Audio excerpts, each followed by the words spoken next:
There was this boy in my class when I was in 5th grade who would walk into class and do the Nazi salute. He eventually got the rest of the class to follow his lead, and they would start the mornings like so. I told the teacher that it made me upset as I was Jewish. She laughed and told me she'd take care of it. She didn't.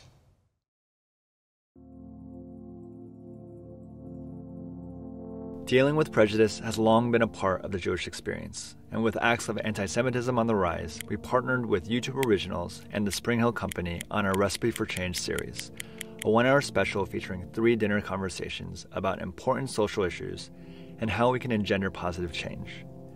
But we also wanted to hear from you, so we collected anonymously submitted secrets from Jewish people about their experiences, and we invited other Jewish people to read about these secrets.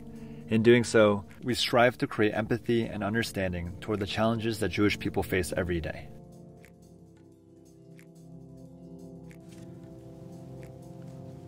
When my mom was a kid in the South, she used to get spit on for being Jewish. So when she had kids, she made the decision to not raise us in the Jewish culture for our safety. Can I say this word? My boyfriend called me to his friend, and he thought it was okay because his friend was Jewish too. This was the first time I have ever been called that.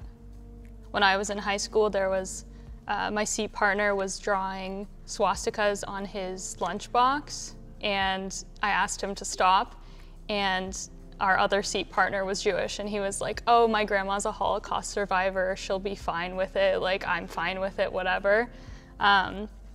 And that was kind of the first time I encountered internalized Semitism. To be called that by someone you're so close to is really harmful. I don't think I could come back from something like that. When I was at a friend's house when I was 8, my friend's dad came in and poured holy water on my head and said, "Devil be gone."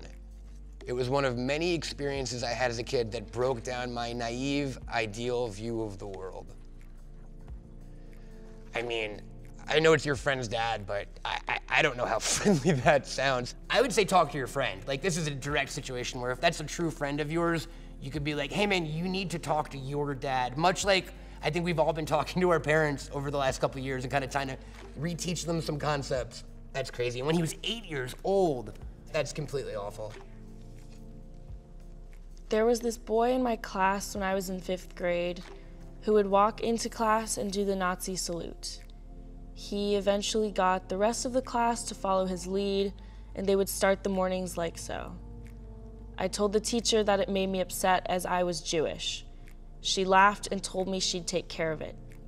She didn't.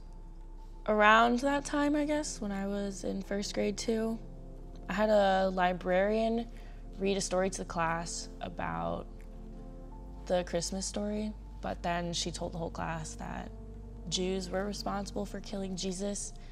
And so then I had a classroom full of 1st graders yelling at me, calling me a Christ killer. And I came home crying to my mom that I didn't want to be Jewish anymore at the age of 7.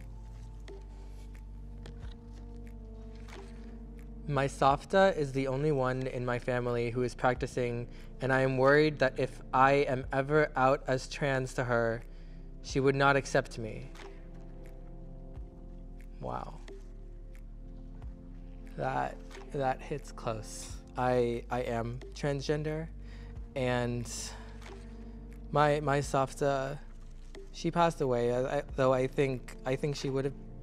I don't know if she would have accepted me, and I have grandparents that accept me, and for you to go through this, I'm sorry. My own father doesn't accept me for being transgender, and that's really hard. Too many people feel way too comfortable making casual Holocaust jokes right to my face. It's hard that we've completely normalized making Holocaust jokes, anti-Semitic jokes, and I've heard it all before, played off as, I was just kidding, people do it all the time, Jewish comedians do it, but in reality, it hurts a lot, especially when you start to internalize it. And the minute we start to kind of get desensitized to it is when we allow people to just kind of walk all over us. I don't want to have kids, but knowing that I exist because my ancestors survived thousands of years of persecution, because my grandparents survived the Holocaust, means that I will have kids.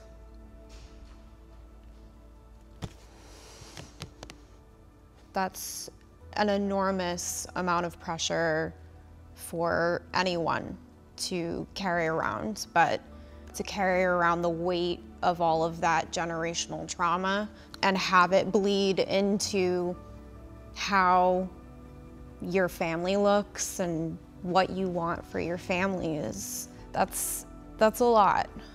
I am a Black convert to Judaism. Last Halloween, a white kid around my age was dressed up as a stereotypical and quite offensive Jewish caricature. I told him I was Jewish and he said, and quote, "You can't be a Jew, you're n-." I never told anyone.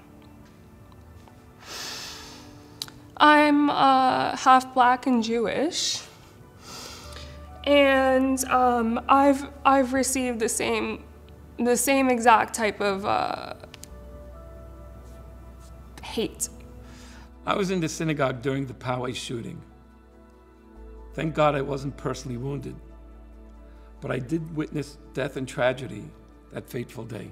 I found myself repeating, I'd rather die firm in faith than live in fear without meaning. This was the Chabad in Poway. I know the rabbi.